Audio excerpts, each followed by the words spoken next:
At the next light, turn right. Headed off to another cemetery here in Kansas City.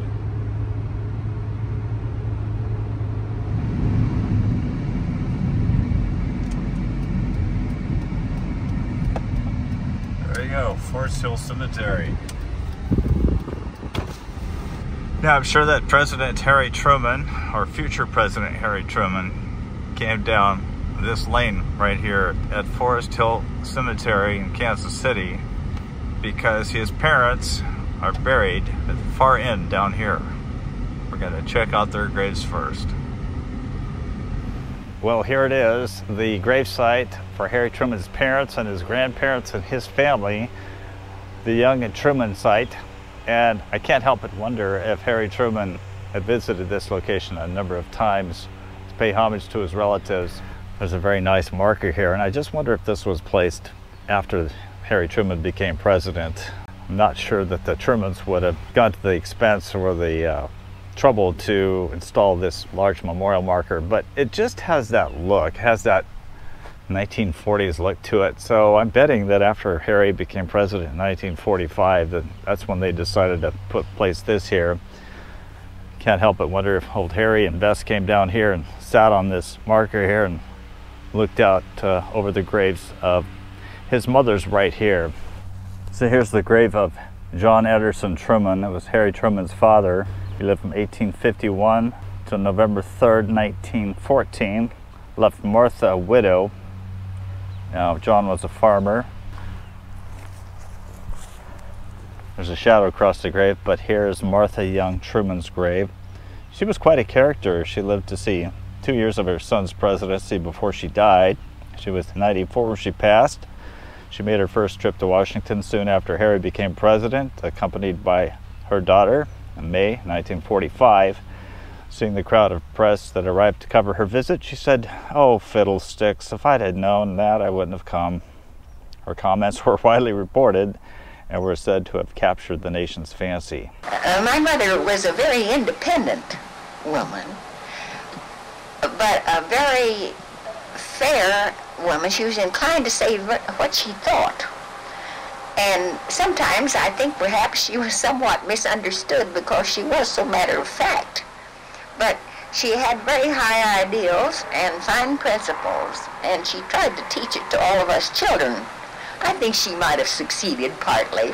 My mother loved people just as my brother Harry does.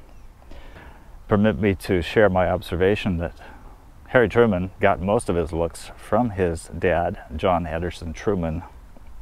You probably all know that I like to collect autographs, and one of the letters that is prized in my collection is the letter that he wrote to a steward on one of his aircraft. It was dated the day that his mother died. He mentions that his mother was sick, and he said he was afraid he'd have to go out and see her before she passed.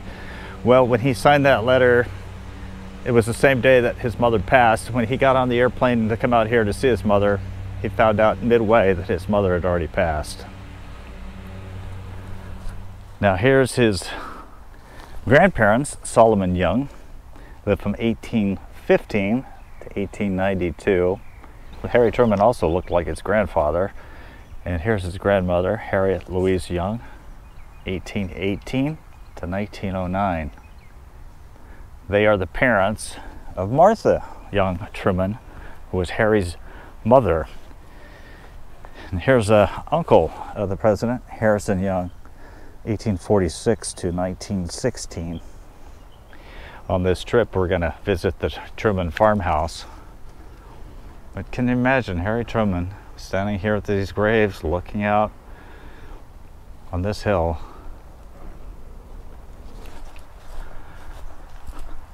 Whatever was here when Harry Truman was president. Look how big that tree was. Holy cow. They cut it down.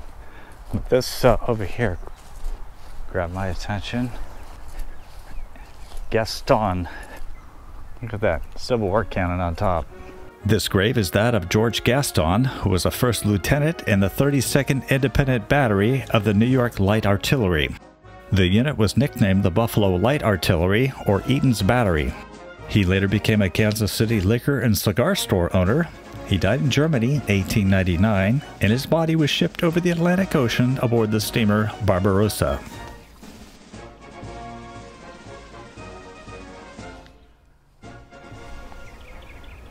I saw a grave back there for Knott's. I couldn't help but wonder if he was related to Walter Knott of Knott's Berry Farm, or even Don Knotts. Oh, it's Knott's, so it's not Walter Knott. Right here in this little triangle in the middle of the roads here, I found Satchel Paige. Let's read this. He's the great black baseball player, and check it out. A lot of people have set baseballs on top of the grave. Looks like some of them have been here quite a long time. This one looks like it's a rubber one. This one looks like it was a real baseball. This one's been up here so long it's lost its skin. Paige rose above the humble beginnings of his native Mobile, Alabama childhood, become a national treasure and a universal sports hero, among the most illustrious sports figures in the history of baseball. For 39 summers and as many winters, traveled endlessly throughout the United States, Mexico, Cuba, Puerto Rico, and the Dominican Republic, thrilling millions with his extraordinary pitching feats to become the most celebrated moundsman in the history of our national pastime. Everyone knew him as Satchel Paige, a legend in life and immortal in death. Leroy Robert Paige and Lahoma Jean Brown. They were married March 5th, 1946. And look at all the children they had. Wow, 2, 4, 6, 8. He began a 27-year second career with the Kansas City Monarchs and made this his home. 3 big moments in his baseball career. He pitched a 5-0 shutout for Cleveland against Chicago in 1948 when he was inducted into baseball's Hall of Fame in 1971. He attended the dedication of the Satchel Paige Stadium here in Kansas City just 3 days before he died. Let's check out the front of it. Oh, very cool. Leroy Robert. Check it out. It's got a picture of him. July 7th, 1906 to June 8th, 1982. I guess we should have started on this side.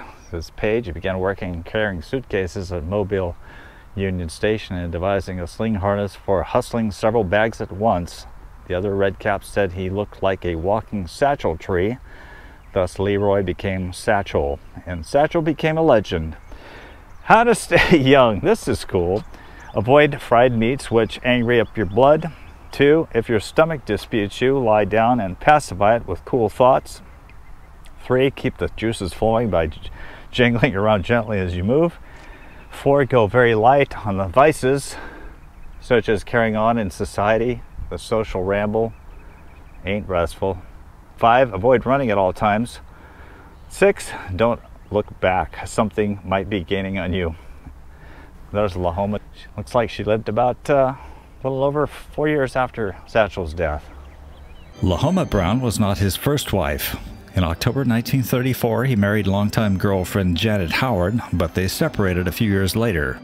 Satchel married Lucy Maria Figueroa during his time playing in Puerto Rico in 1940, but because he wasn't divorced from his first wife, the marriage to Figueroa wasn't legal.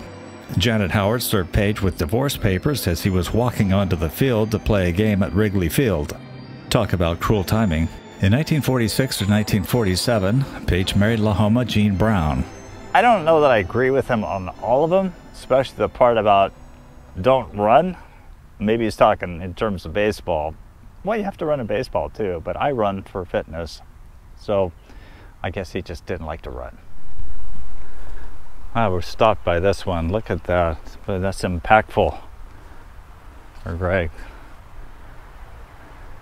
So I think I'm starting to sympathize with all of you who live in the Midwest and the South, because the summer sweltering heat mixed with the humidity makes for a very miserable day out. It's a little afternoon, and it's probably the worst time of day to come out here.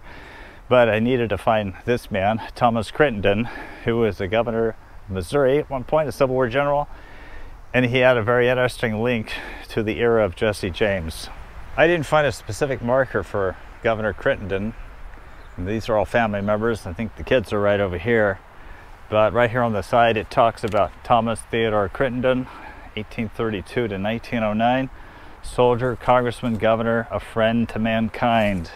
He was a nephew of a powerful Kentucky Unionist Senator John Jordan Crittenden. He served in the Army during the Civil War as a captain. Then he served as the Lieutenant Colonel of the 7th Missouri Militia Cavalry. During the war, he was appointed as Missouri's Attorney General, which he served from 1864 to 1865. He was elected to Congress, serving from 1870 to 73, and then later on 77 to 79. In 1881, he was elected governor of Missouri and served in that office from 1881 to 1895. So when he was governor, he became part of frontier lore when outlaw Jesse James was at the height of his administration, and he put a $10,000 reward out for him, which is what inspired Bob and Charlie Ford to murder him and collect the reward in 1882. Now, obviously, the pair turned themselves in after the shooting. They were tried and convicted of murder, and they immediately received full pardons from Governor Crittenden. He finished out his life serving as the U.S. Consul in Mexico after his term as governor ended, and he died in Kansas City in 1909. Here's his wife, Carolyn Wheeler Crittenden, 1839 to 1917. She was a noble mother, and her children are buried here. I won't get into that. For those of you folks who rely on findagrave.com, it has a GPS, and sometimes they're off, and this one was truly off. But this is a massive cemetery. I had no idea it was this big. So I have to give a shout out to my son who loaned me his Honda. But if you didn't have air conditioning back here, you would probably be in the cemetery before you knew it. The humidity is just, it's oppressive, and like I said, it makes 88 degrees feel like 150, 170 degrees. Now there's a big section of Civil War graves over here, and this area is kind of big on Confederates. A lot of Confederate sympathizers here, and I believe Solomon Young, who was Harry Truman's grandfather, he was also a Confederate sympathizer. I'm going to go to the top of the hill here where there's a giant statue in honor of Confederate soldiers. Okay, I've reached the top. There's a Confederate soldier at the top, and the marker is pretty obvious, and it's on this hill. I mean, it's shouting out to everybody, we are Confederate people, we like Confederates, in honor of our Confederate dead. Now, while I didn't appreciate the Confederates' stance on everything, I can sympathize with the fact that they also lost their dead. Worst time of day to try to photograph this. But Jo Shelby is also buried pretty close by here. In the fall of 1863, Shelby led his Iron Brigade of Missouri volunteers on what at the time was known as the longest cavalry raid of the war, Shelby's Raid. Between September 22nd and November 3rd, 1863, Shelby's brigade traveled 1,500 miles through Missouri, inflicting over 1,000 casualties on Union forces and capturing or destroying an estimated $2 million worth of federal supplies and property. He was promoted to Brigadier General on December 15th, 1863, following the successful conclusion of his raid. He distinguished himself at the battles of Little Blue River and Westport, briefly captured many towns from our Union garrisons, including Potosi, Boonville, Waverly, Stockton, Lexington, and California, Missouri. In other words, he was a Confederate badass. Here in this grave lies a true American success story. Joyce Hall, the founder of Hallmark cards. He was born in 1891 and died in 1982. His parents divorced in 1901, and his dad died when he was just 7. The family was impoverished, and at the age of 8, Joyce was selling products door to door. He eventually started selling postcards. He wasn't a very good student and became a high school and college dropout, so he turned to selling greeting cards, which he printed up with his brothers. In 1928, Hallmark Cards was born. He once said, quote, "I figured I wasn't as smart as the other fellows, so I had to work twice as hard." He reportedly hated his first name and was ridiculed for it since it was a girl's name, so he preferred to be called JC. When he passed away at the age of 91, his estate was said to be worth $400 million. So I did want to stop here and show you the grave of a hymn writer. His name was Haldor Lilinus, if I'm pronouncing that right. I hope I am. Lived from 1885 to 1959. Husband and father, hymn writer. So, and his wife Bertha. And if you look right here, it says, Lilinus, my wonderful Lord, Jesus took my burden and left me with a song. Now, he wrote the text and melody to the beloved hymns, The Bible Stands, and The Wonderful Grace of Jesus, among many others. Wonderful grace of Jesus, greater than all my sin. How shall my tongue describe it? Where shall its praise begin? Taking away my burden, setting my spirit free. For the wonderful grace of Jesus reaches me. Publishing company that he started, which bears his name, is still one of the premier publishers of sacred music today. And somebody left something here, looks like a flat rock, in his honor. And just to let you know, Satchel Paige is right over there. Well, I have to tell you that GPS was off on Find a Grave once again, and I was looking for the grave of an Associate Justice of the U.S. Supreme Court, thinking it would be some kind of brand marker. Instead, what I find is this. A simple little marker on the ground with a lot of weeds growing up around it. Yeah, Charles Evans Whitaker. He served on the Supreme Court from 1957 to 1962. He was a Republican, born near Troy, Missouri. He dropped out of school in the 9th grade, and for the next 2 years he focused on hunting, fishing, and farming. Can you believe that? And then he goes to the Supreme Court. But during that time he developed an interest in law, and he applied to the Kansas City School of Law, and he obtained his high school diploma, received his law degree in 1924. In 1954, he became a federal judge in the U.S. District Court in the Western District of Missouri, and 2 years later he was nominated to the 8th Circuit Court of Appeals.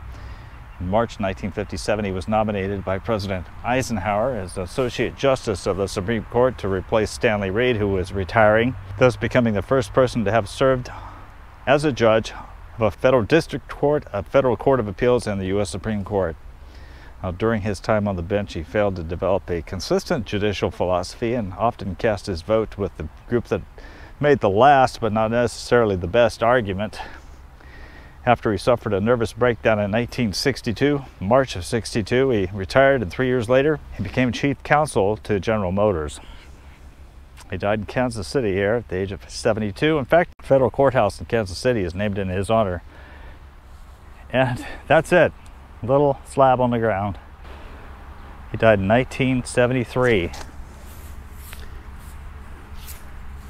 Crazy. Somebody in prominent position in our government has got this little marker, while other people who were less prominent have these grand markers here. So this marker caught my eye for John Buck O'Neill, 1911 to 2006. He played for the Monarchs. Pretty cool image of him. And at the bottom it says, if I'm a Hall of Famer for you, that's all right with me. Just keep loving old Buck. Don't weep for Buck. No, man. Be happy. Be thankful. And on the back side here, it details that John Buck O'Neill was born in 1911. He played from 1937 to 1955. This marker here was placed by the Negro Leagues Baseball Museum.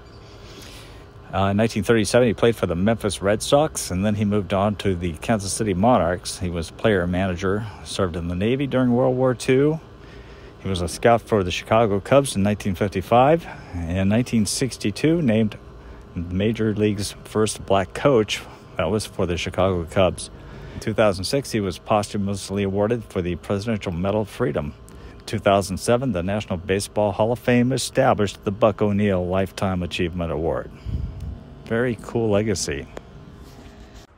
So when you come into the cemetery, you see tour stop number 13 for Shelby's last stand. On October 23rd, 1864, Confederate General Shelby, being forced back from Westport by General Curtis and flanked on the east by General Pleasanton, formed a defense line here behind stone fences running east and west to the state line. Jackson's brigade of Shelby's division arrived after 1 p.m. to defend the Confederate right flank. Shelby's Iron Brigade under General Thompson was driven farther west. Generals Curtis and Pleasanton finally drove the Confederates south. So I don't think I can sweat any more sweat. I mean, I am drenched, and I hope you appreciated the effort it took on this very hot July day to highlight some of the interesting people buried here. If you could give us a comment, leave us a comment, please. Always give us a thumbs up. That helps the algorithm. And if you haven't subscribed to History Hunters, I think my sweat deserves a subscription, don't you? Thanks so much.